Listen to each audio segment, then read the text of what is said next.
Welcome to Take a Leopard channel. In today's video, I'm going to teach you guys how to upload videos to Google Drive and share them from your PC. At first, go to your browser, go on Google and search for Google Drive.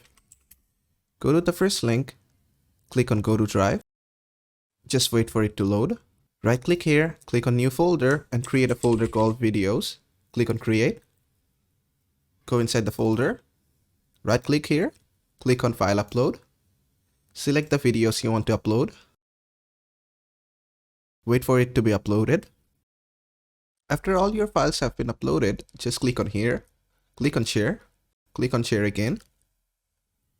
From here, you can add emails and give access to people, or you can just click here, click on anyone with link, and then just copy link and click on done and share this link with your friends and family so that they can access the files.